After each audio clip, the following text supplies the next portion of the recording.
Super star Rajinikanth guest role చేసిన లాల్ సలం తెలుగులో పెద్దగా హైప్ తెచ్చుకోకపోయినా కథ కత్తిలా ఉందా అంటే సుత్తి కొడుతుందని ఒక్క మాటలో తేల్చేస్తున్నారు ఆడియన్స్. నిజమే, రజనీ కూతురు ఐశ్వర్య అప్పట్లో 3 అనే మూవీ తీసింది. మేకింగ్ బాగున్నా నేరేషన్ సీరియల్ల సాగతీతగా ఉండడంతో సీన్ రివర్స్ అయింది.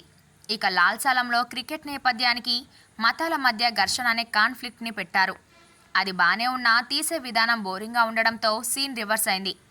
దీంతో లాల్ సలం తెలుగులోనే కాదు, తమిళ్లో కూడా పెద్దగా వెలుగులు విరజిమ్మడం కష్టంగా మారింది. ఏదో రజనీకాంత్ ఉన్నాడని చూడ్డమే తప్ప తను లేకపోతే ఆ మాత్రం కూడా జనం వచ్చేవాళ్ళు కాదు అనేలా భారీగా కామెంట్లు వస్తున్నాయి. ఇక రవితేజ మూవీ ఈగలి విషయానికి వస్తే ఫస్ట్ టైం లాంగ్ హెయిర్ భారీ గడ్డంతో కిక్కిస్తున్నాడు. ఇక ఈ మూవీ కథ ఏంటంటే అదో పత్యాపారం అనేస్తున్నారు.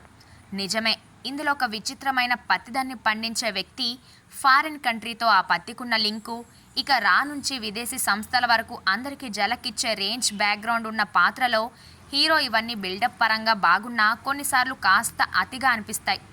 జనాలు కూడా ఇలాంటి రియాక్షనే ఇస్తున్నారు. కొన్ని లాజిక్స్ని వదిలేస్తే పాత్రలు, పర్ఫార్మెన్స్లు, మేకింగ్లో జిమ్మిక్కులు చూస్తే ఈగల్కి మంచి మార్కులే పడుతున్నాయి. ఓవరాల్గా ఈ వీక్ లాల్ సలంలో రెహమాన్ పాటలు మాత్రమే పేలితే థియేటర్స్లో ఈగల్ పేల్చిన తూటాలే పేలుతున్నాయి.